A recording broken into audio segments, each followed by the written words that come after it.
Good day. I'm Maria Feliz Simundares, the first presenter. I will be discuss the planning information system.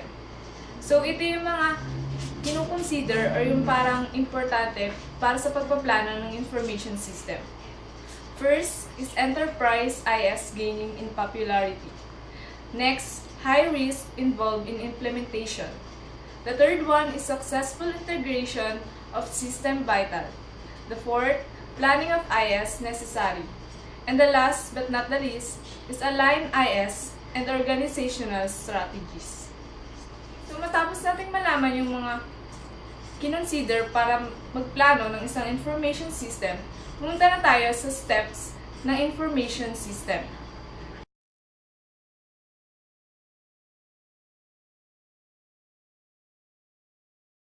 First is to create IS mission statement. Siyempre, sa pagpaplano ng isang project, is kailangan natin gumawa ng mission. So, the next one, articulate vision for IS. Kung meron tayong mission, is meron tayong tinatawag na vision. The third one is create IS plan. The fourth is create operations plan. This is the operation of about this project, the flow of the planning about the project. So, the last one is to create budget. Siyempre, sa pagpaplano ng isang project, is mahalaga yung budget. Chapter 12, makikita niyo sa figure 12.1 yung mga steps of information system planning. Kumbaga yung dito naka-figure yung mga diniscuss ko kanina.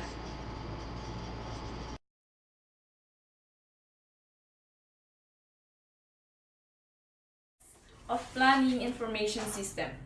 In mission statement, it is the most important overarching goal of organization. IS mission statement describe goal of IS. It should be the compatible with organizational mission statement. CIO develops strategic plan for implementation. Goals broken down into objectives and objectives broken down to operational details. Planning similar to planning of other resources. So dito, parang kino-compare yung IT planning sa ibang planning na mga resources. Growing proportion of IT funds spent on software. It is more purchasing, less developing in-house. The benefits of standardization in planning. Major goal of planning is standardization. So what is standardization? Standardization is a process of implementing or developing the technical standard base. So, tatlong benefits ang standardization in planning. The first one is cost saving.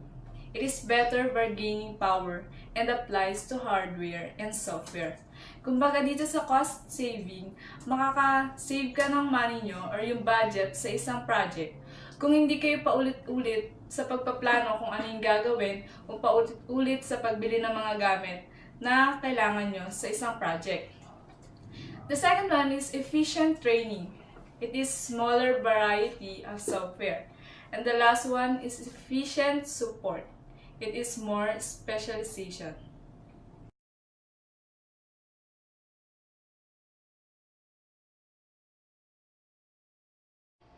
Hello, I'm Diana Rosa Prado. I will be discussing to you about the from planning to development.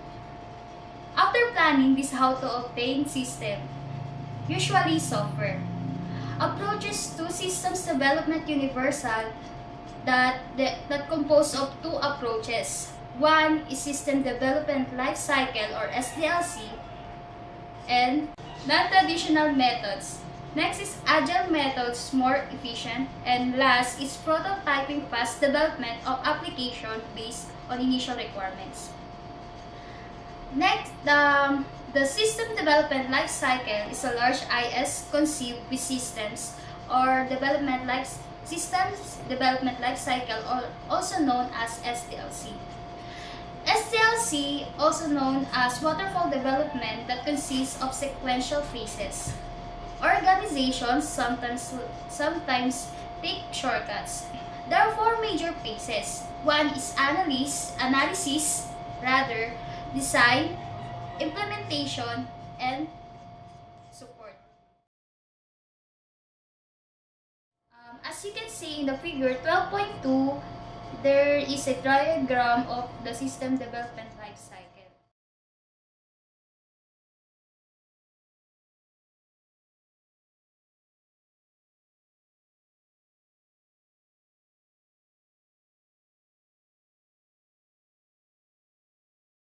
Good day, I'm Jacqueline L. Palmeria. I'm going to discuss about analysis. So, ano nga ba yung analysis? Ang analysis dito, detalyado na ini-examine yung mga data or information para mas lalo natin maintindihan yung gagawin natin system. Then, what is the systems analysis? The systems analysis, ito naman yung process na na pinag-aaralan yung mga procedures or business para malaman natin yung mga yung goal natin or yung mga purpose natin para sa gagawin na system. And the system analysis, there are five step process. So, yun. So, the first step is investigation. So, pag sinabi natin investigation, dito, titingnan natin kung yung ginawa ba natin system is kailangan pa siya or magagamit pa siya, ganun. Then, the next step is portion of feasibility studies. So, the second step is technical feasibility. So, pag sinabi natin technical feasibility, maalala natin dyan is hardware. So, sa technical feasibility, analyze natin dyan yung mga components or hardware na bumubuo sa system na ginawa natin. Pwede rin natin isama dyan yung i-analyze rin natin dyan yung pwede natin gawin pang makuha pang mga hardware sa gagawin pang system. And then next is economic feasibility study. There are types of economic feasibility study: the cost or benefit analysis and the return on investment. The cost or benefit analysis, ito yung mga listahan ng mga cost na mga nagastos sa mga ginawang system. Then the return on investment, ito naman yung mga calculation ng mga benefits at saka ng mga cost na yun nga ginamit sa system. Then next.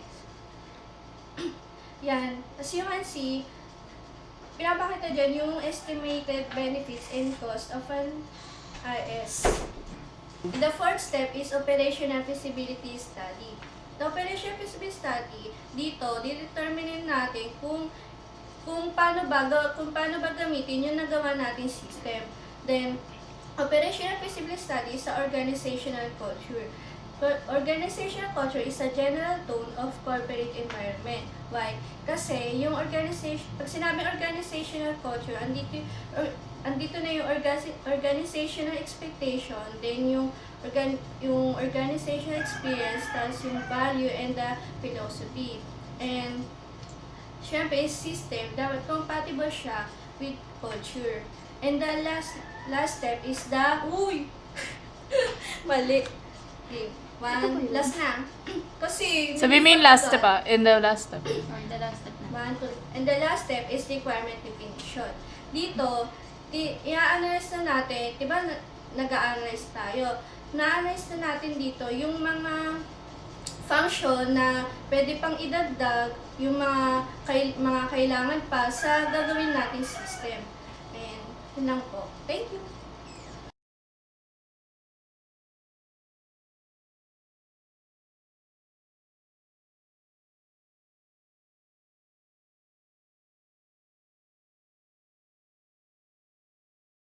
Good day everyone, I'm Jan Paolo Manlangit and my report is about design.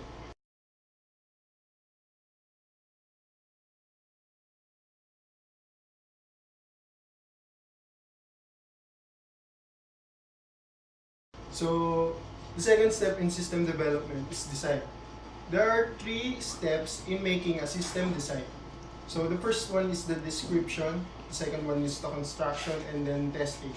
So, yung first is yung description. So, bago tayo mag-create ng design, syempre, kukunin muna natin yung description ng system na gagawin natin para mas maintindihan natin kung paano natin siya i-elaborate or paano yung construction na gagawin natin sa kanya.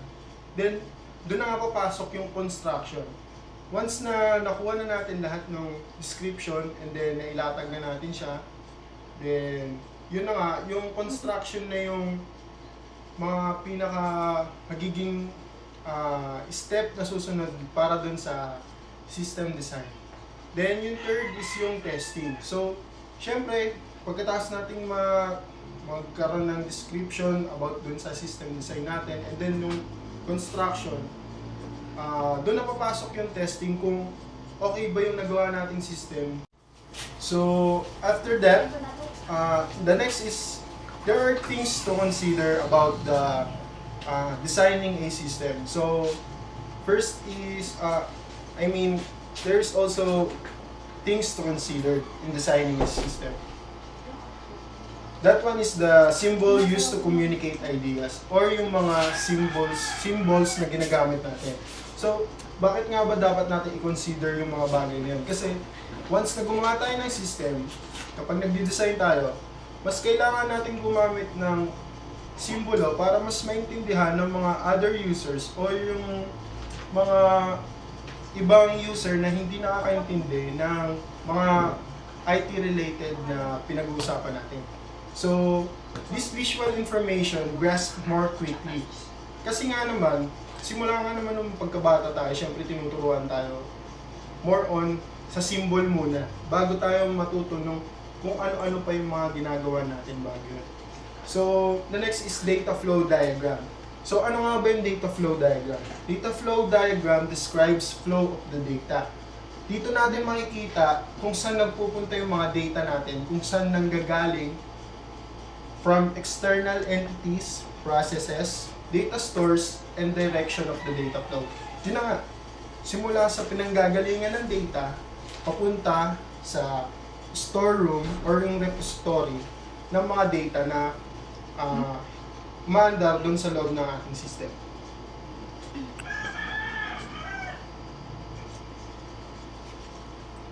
So, ano-ano nga ba yung mga data flow diagram symbols?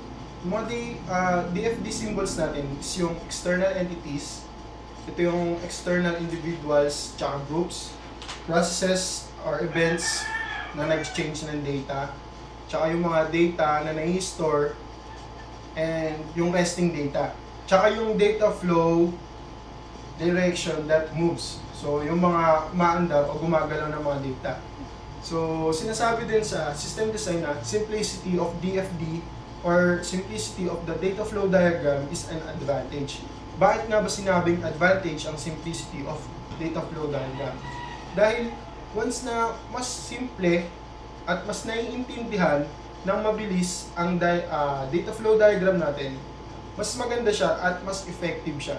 Kasi aanhin mo naman yung marami kang symbol dyan na hindi naman naiintindihan kaysa dun sa isang simple na mga symbols na kaysa konti lang pero naiintindihan naman ng mabilis ng mga tao.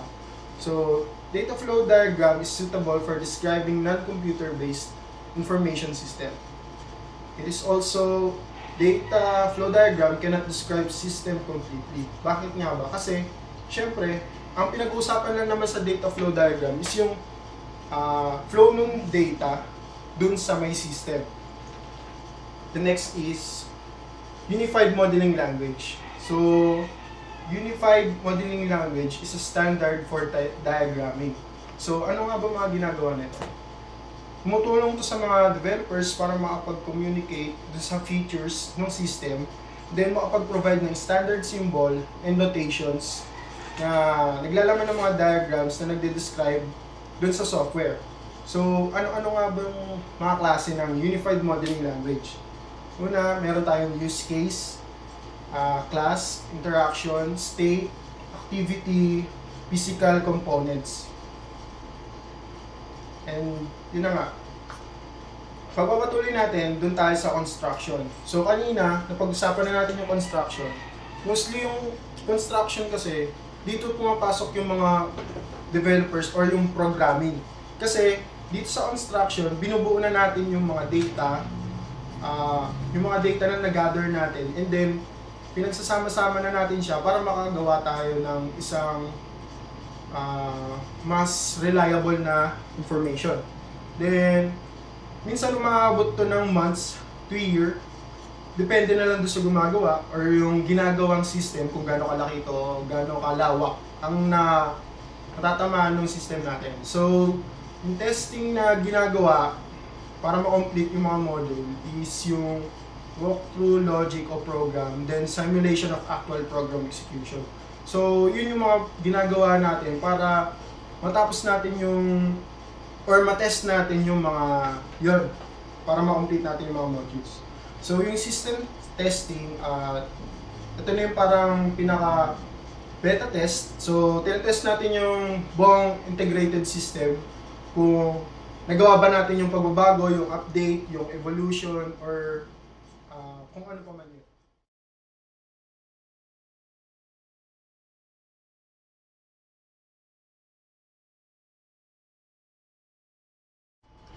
Implementation. There are two steps of implementation. One is conversion and the other is training. Conversion is switching all systems to new. There are four basic strategies. One is a parallel conversion, which all system use with new system at first. Diba yung ni-re-engineer yung system. Next is phase conversion. Break is into modules and integrate one at a time. Next is cut over conversion. Immediately replace all, yung pinapalitan lahat. Next is pilot conversion. Introduce in one business unit at a time.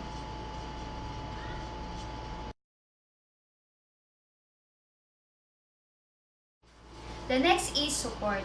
There are two responsibilities. One is maintenance.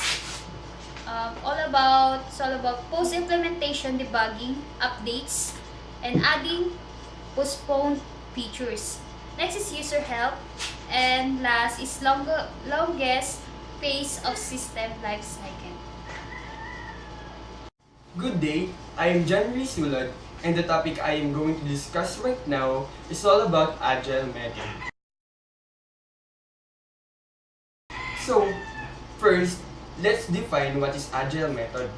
Agile method is an alternative to SDLC, or what we call System Development Life Cycle. So, the main focus or features of this method was to treat software development as a series of contacts with users. The second one, it supports fast development of software. The third one, it improves software after user specifications received and the iterative programming. There are popular Agile methods, namely extreme programming, adaptive software development, lean development, rational unified process, feature-driven development, dynamic systems development method, Scrum, and Crystal. So today, let's focus on the extreme programming. When we say extreme programming, it really requires a fast-paced development. Since it is called extreme programming, the programmer must be well trained and well known in some programming languages to produce a fast development of software needed by the users. There are some ways in using Agile method. The first one is the analysis phase is limited or eliminated. Dahil nga doon, nagkakaroon ng risk of incompatibilities. Dahil yung mga programmer dito are not focusing on the analysis of system but rather on the coding and on the development of fast-paced software. Second one is the less documentation. Since Agile method requires a fast-paced development, just like what I've said a while ago, hindi na sila nag-focus on the documentation but rather on coding.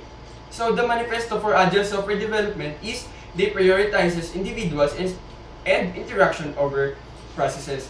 So, yung mga programmer or yung mga system analyst or kung sino mang gumagamit ng Agile method, they focuses on the interaction of the user and the programmer or the developer of the system. So, ginagawa nila ito para ma-assess or malaman na nila agad kung ano ba yung nire-require ng user and kung ano ba yung kailangan lang ng user dun sa system na gagawin. Also, in the Agile method, user involvement encouraged throughout the process. Dito naman nangyayari yung involvement ng user dun sa development ng system na kung saan the programmer or the developer of the system hinihingi nila agad kung ano ba yung suggestion from the user, kung ano ba yung gagawin sa system, and kung ano lang yung kailangan ng user na ma-fulfill or ma-satisfy ng mga programmer in creating or on creating the system. So, pangalawa, test modules immediately after completion. So, yung mga programmer nga dito or the developer of this kind of software development method, bawat module na magagawa nila, they test it on time para malaman nila kung ano ba yung mali or ano ba yung babaguhin dun sa ginagawa or dinedevelop nilang system. Pangatlo, communication with users are informal. So, they didn't really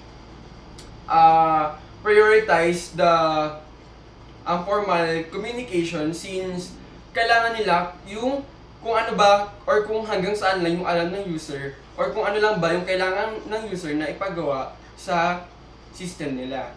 Then, 2 programmers per module. Dito nga sa Agile method, bawat module daw na gagawin dun sa software na dinedevelop, nagre-require siya ng 2 programmer na kung saan yung isang programmer siya yung nagko-code ng program and yung pangalawang programmer naman siya yung tumitingin kung tama ba yung kinocode ni programmer. So next, kailan ba ginagamit yung Agile method? So Agile method is best to use when system is small. So karaniwan nga daw yung Agile method magandang gamitin kung pamaliitang system lang yung gagawin. Kasi yung analysis dito is less important and small investment of resources. So Agile method nga, best way siya gamitin sa mga small software. Then, for unstructured problems, end users cannot specify or all requirements at start. So ito nga yung mga scenarios na kung saan yung Agile method is mas magandang gamitin.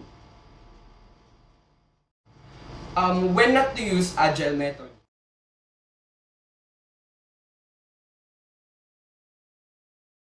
Do not use Agile method when system is large. So, ayun nga daw, yung Agile method is not best practice in using in a large system because system failures entails great financial loss. Kung gagamitin mo man yung Agile method, sinasabi nga dito na kung magkaroon man ng system failure, sa malaking system, mas malaki rin yung financial loss kung mangyaring magkaroon man ng system failure. Pangalawa, design to interface with other system. SDLC recommended for complex system. Documentation is key. So, gaya nga ng sabi natin kanina, sa Agile method, hindi gaano sinusupport yung documentation na kung saan kailangan ito ng mga large system since ang pamalaking system na to, mas priority dito kung yung analyzation and kung hanggang saan ba yung kayang gawin ng system.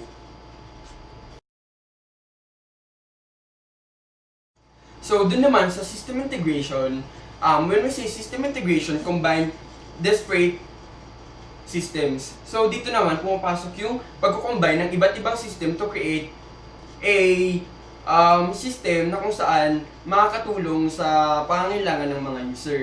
So, yung system integration daw examines needs of entire organization, allows data to flow between units. Some service companies specialize in this integration more challenging than development. Interface legacy systems with new systems. So ito nga din yung combination ng different system working together para makabuo ng isang magandang output na kakailanganin ng user. In system integration, system integrators must be skilled in both hardware and software. So it is also stated here that in system integration, it is difficult to overcome incompatibility issues. System integration may span several organization and integration with telecommunications. So, sinasabi dito na yung system integration daw are very important in dealing in the development or in the integration of the system na ginagamit ng isang organization para mag-work ng maayos yung kanilang system.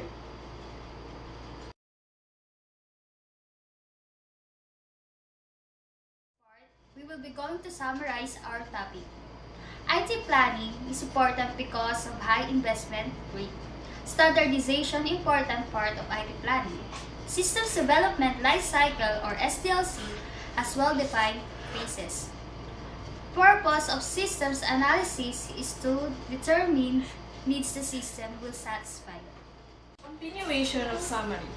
Feasibility studies determine if system is possible and desirable. System requirements detail features needed. Developers outline system components graphically. Unified modeling language used to create model of desired system. Implementation includes training and conversation to new system. I'll be the last one to discuss the final part of the summarization. So, the summary tells that support entails maintenance and satisfying changing needs. Agile methods are popular alternative to traditional systems development cycle. System integration more complicated than systems development, and great responsibility of information system professionals results in certification of requirements.